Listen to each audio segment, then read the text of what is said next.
Теңгенің ең үлкен құнсызданған жылдары, қараңыздар.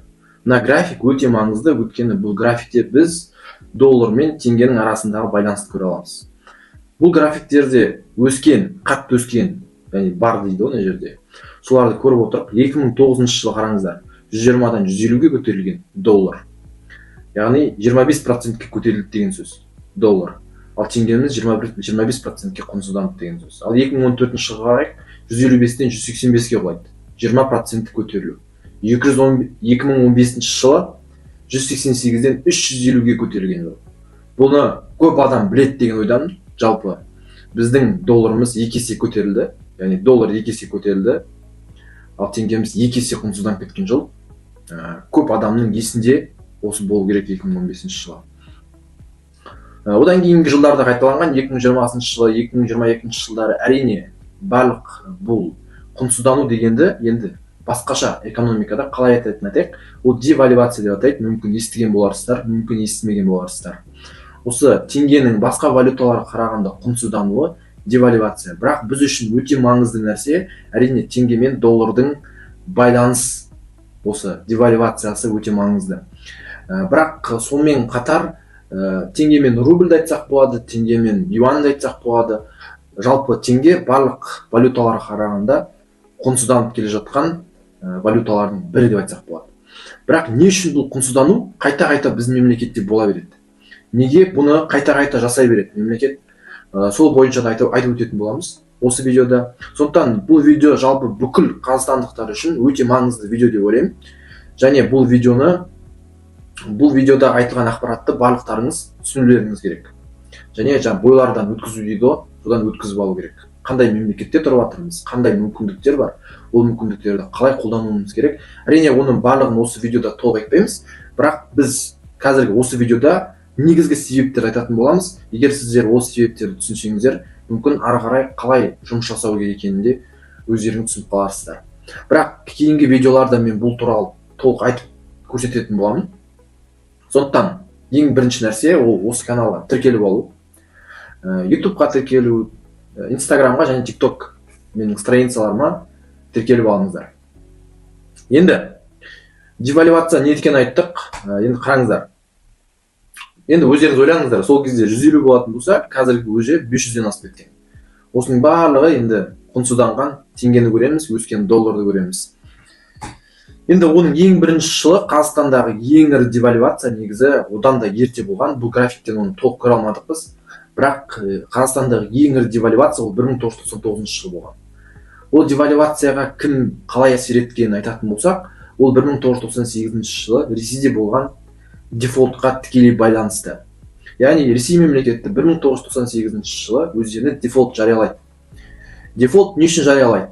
Яғни біз сырт мемлекеттен алынған қарыздарымыз үшін және өзіміздің ішкі мемлекеттен алған қарыздарымыздың проценттерін төлей алмаймыз деп өздері дефолт жариялап жүреді 1998 жылы. Енді не үшін дефолт жариялады?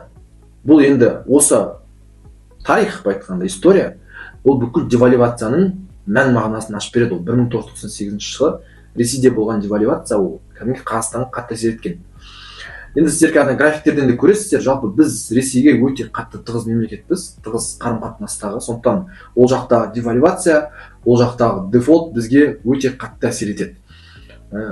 Енді сол кездегіне келейік. Бұрын бізде 1 долларымыз 85 теңге болатын болса, кейін ол 1 долларымыз 138 теңгеге көтеріліп кеткен. Соғыстар ғой, 60%-ке біз доллардың көтерілуі болды. Енді не болды 1998 жылы? Жалпы экономика қалай жұмыс дейтін болсаңыздар, әрине экономикада бірінші мемлекет болады. Мемлекетте ұлттық банк болады. Осы Министерство финансов дейді ғой. Министерство финансов олар барлық мемлекеттерде олар облигация шығарады. Облигация шығарған облигацияларды оны кімдер сатып алады? Оны банктер сатып алады, қарапайым халық сатып алады. Сол арқылы мемлекет осы банктардан, халықтан қарыз алады. Оны мемлекеттік облигация дейді. Сол мемлекеттік облигацияны жыл сайын ол мемлекет шығарып отырады. Біздің Қазақстанның өзінде қазір 3 триллион болып кеткен. Ол облигациялардың жалпы қоры, қарызы мемлекеттің ішіндегі. Сырт мемлекеттегі шығарған облигациялар бар. Ол туралы да оны кейінгі видеоларда айта береміз. Бірақ ең басты түсініп алу керек нәрсе, енді мемлекет облигация шығарады. одан түскен ақшаны ол мемлекеттің дамуына, әртүрлі секторларға өздері таратады енді. Бірақ енді 1998 жылы Ресейде не болды? Олар өте көп облигация шығарған. Даже облигациялардың жалпы суммасы мемлекеттің ішіндегі ақшалардың жалпы массасынан да жоғары болып кеткен. Сондықтан олар жаңағы шығарылған облигациялардың процентін де төлей алмай қалған ғой, түсініп тұрсыздар ма?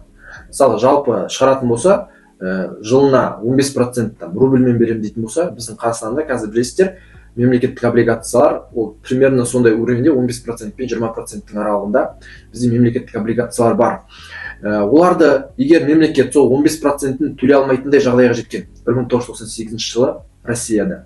Сыртқы долгтарда төлей алмайды процентін, ішкі долгтарда төлей алмайды процентін. Сол кезде мемлекет оны девальвация жасап жібереді. Соның арқасында өздері дефолт жариялап, мемлекетте девальвация болып, одан кейін экономикасы кәдімгідей құлдырайды Ресейдің.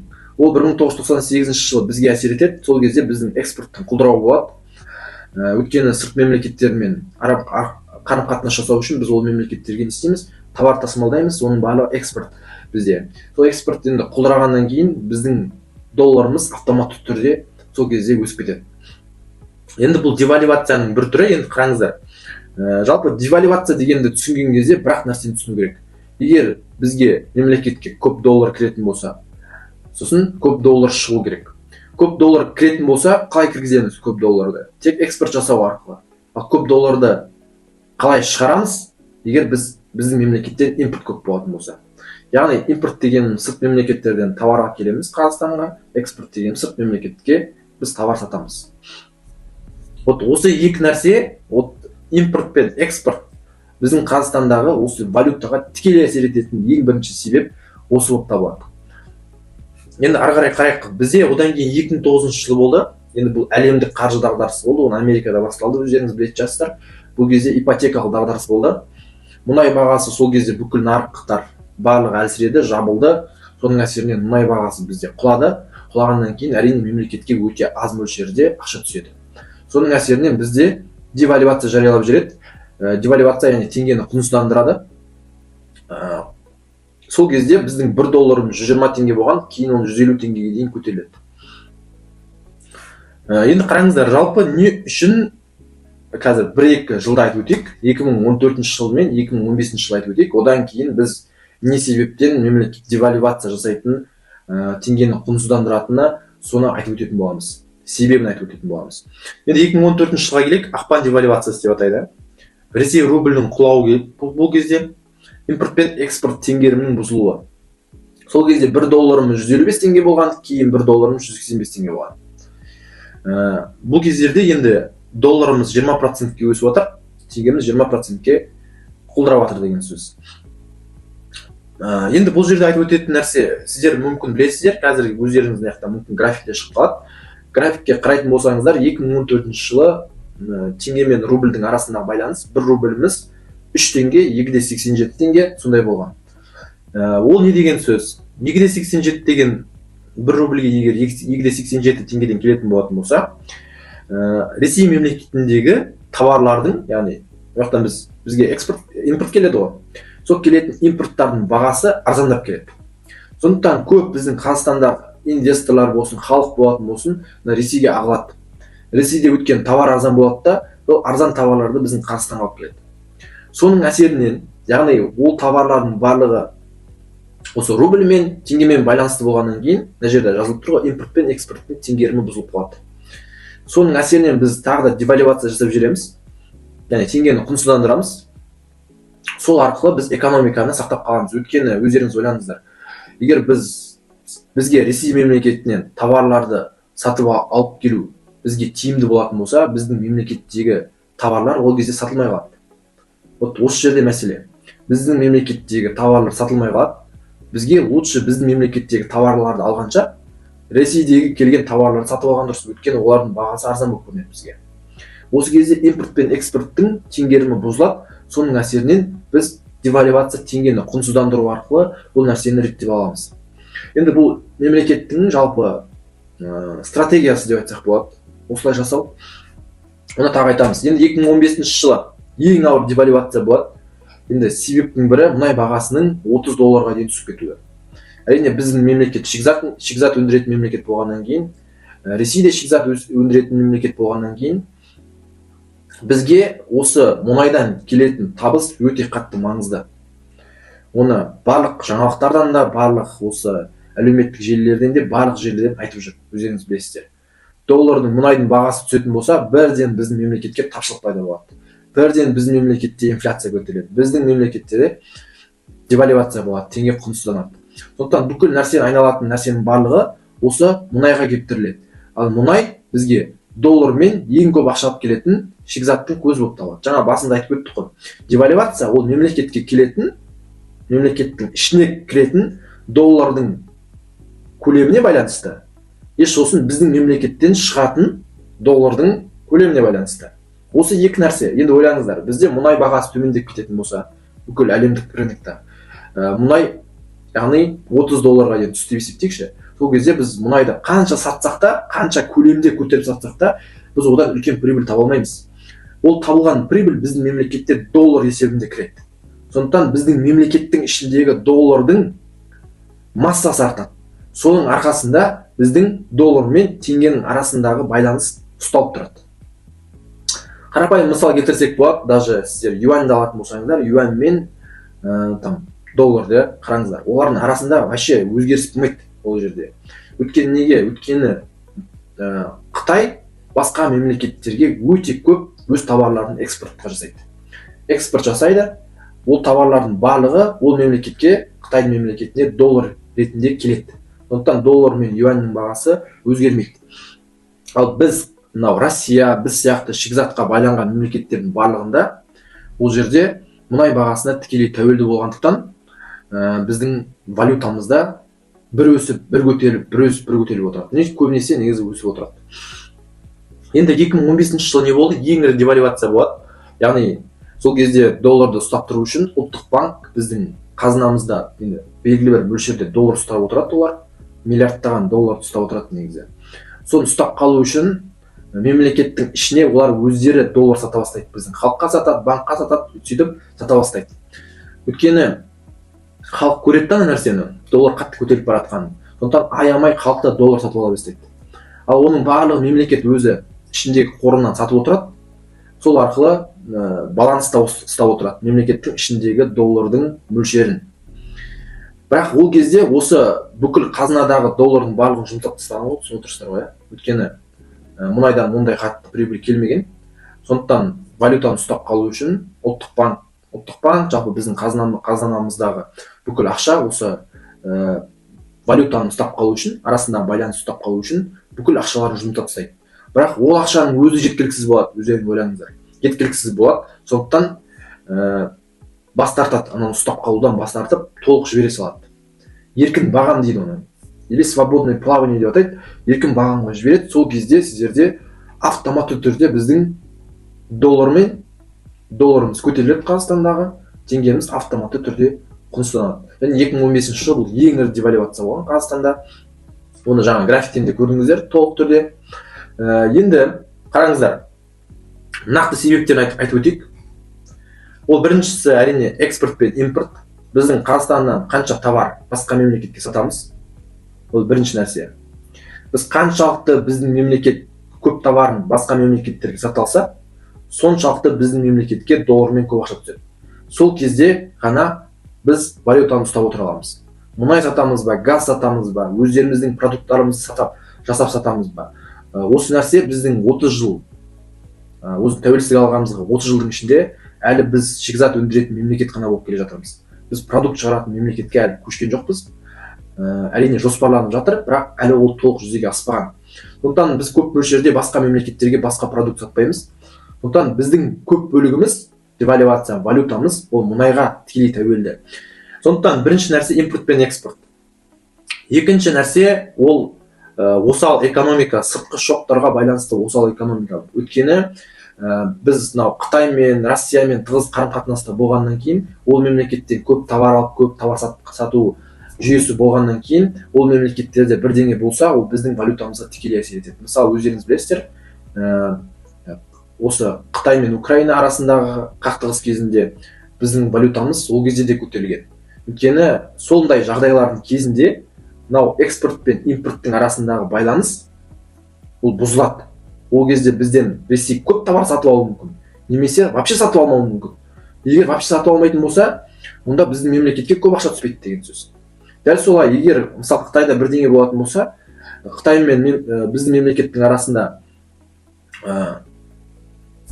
не дейді ғой, договоренность басқаша болатын болса, сол кезде ол мемлекеттен көп товар келмейтін болса, ол кезде де ол біздің валютамызға тікелей әсер етеді. Өйткені біз оларға бірдеңе сату арқылы біздің мемлекетке көп ақша түсіп отыр деген сөз.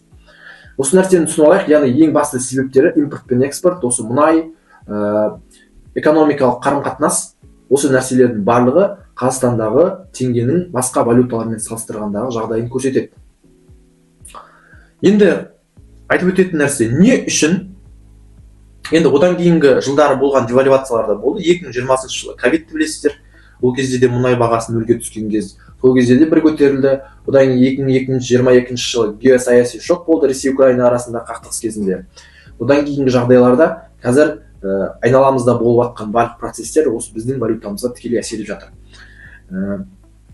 Оның барлығы әрине шикізатқа тәуелділік екенімізді көрсетеді. Біздің Қазақстанда экспорттан гөрі импорт басым екенін көрсетеді. Өйткені біз сырт мемлекеттен готовый продукттарды көп сатып әкелеміз.